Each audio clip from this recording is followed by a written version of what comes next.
Mercedes-Benz took 48 months to build this. They used 1,200 highly skilled engineers, made 1,000 prototypes, and covered over 1 million miles of testing.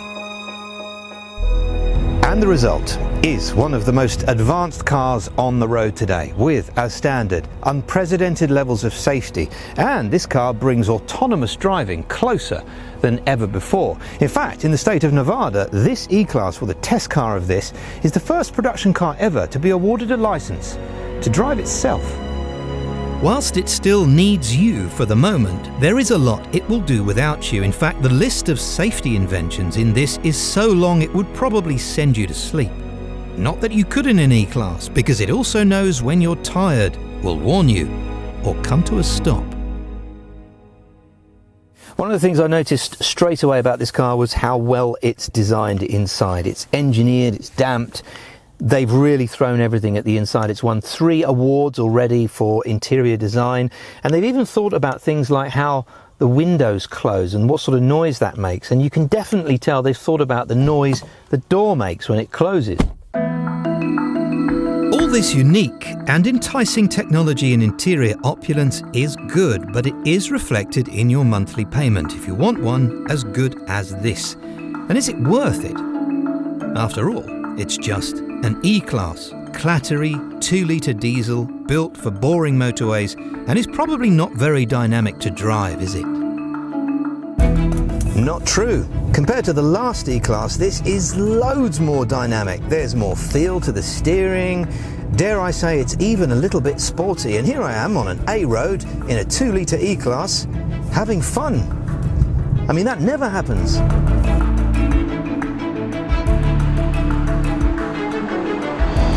In terms of refinement, there's some improvements there as well. Soundproofing in particular has been improved, and that makes the Burmeister Sound system really sound warm, particularly on a quiet road, which does bring me on to the road noise, because there is some.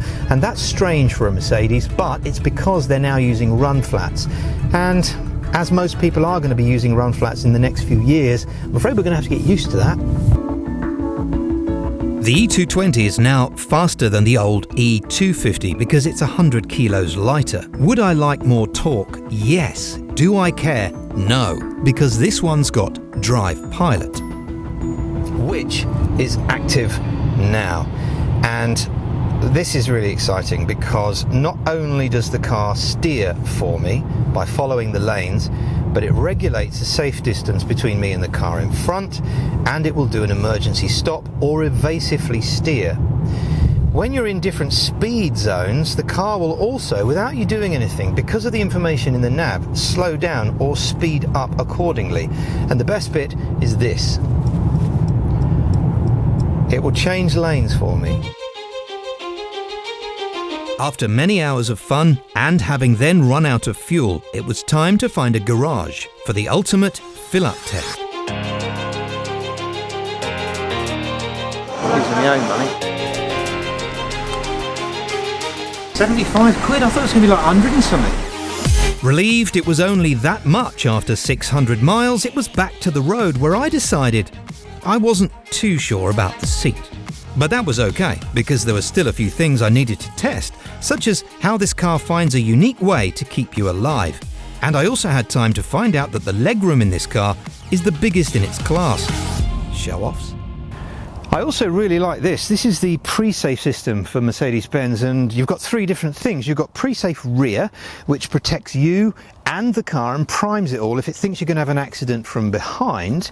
Then you've got pre-safe impulse, which sends a nudge by magic to you to move you or the passengers towards the centre of a car if it thinks you're going to have a side impact. But the most special is inside. Yes, pre-safe sound is also very clever, and that's inside the cabin. Milliseconds before an accident, it will send a specially modulated frequency of sound into the cabin to protect your hearing. Now obviously it's able to find a space for you if you don't want to use your eyes, and it will also park itself. But today's standards, it's not that impressive. But this is select direction of travel, move the finger round on the smartphone, and it starts the engine automatically. There's nobody in there. Then I continue to make gestures on the phone and the car will move out of the space. What am I doing now? I'm just doing a perpendicular parking move now. Just with the phone. Provided I keep moving my finger on the app, the car will select its gear, it will straighten itself up and put it in that sort of space. Never use it, but it's very clever. Welcome to Mercedes-Benz concierge service. My name is Anushka. How can I help you? Hello Anushka, you have a nice accent. Thank you. So you must be my concierge for the day. Yes, I will be your concierge for today. Brilliant, so I could call you 24 hours a day. I could be completely connected to the world by Anushka. Yes, we will help you 24/7, sir. Wow, and could you send flowers to my mum, like this Sunday, for example? Of course I can. I can send flowers, I can buy tickets for the cinema. That's amazing. You know the BMW one doesn't do that. Along with the concierge, you also get very helpful voice commands. Help, cancel, continue, show contacts, show addresses, show POIs, call destination. Anything else? Set intermediate destination. Thought so. Suitably impressed, you'll soon be clicking the link in the description to find out how cheaply you can lease one of these. But what about the negatives? Well, I'm sure I could find some, but that would be after I was bored of the instrumentation or the 64 colour interior. It would be after I got used to how on long journeys at night the E-Class seems to bend time.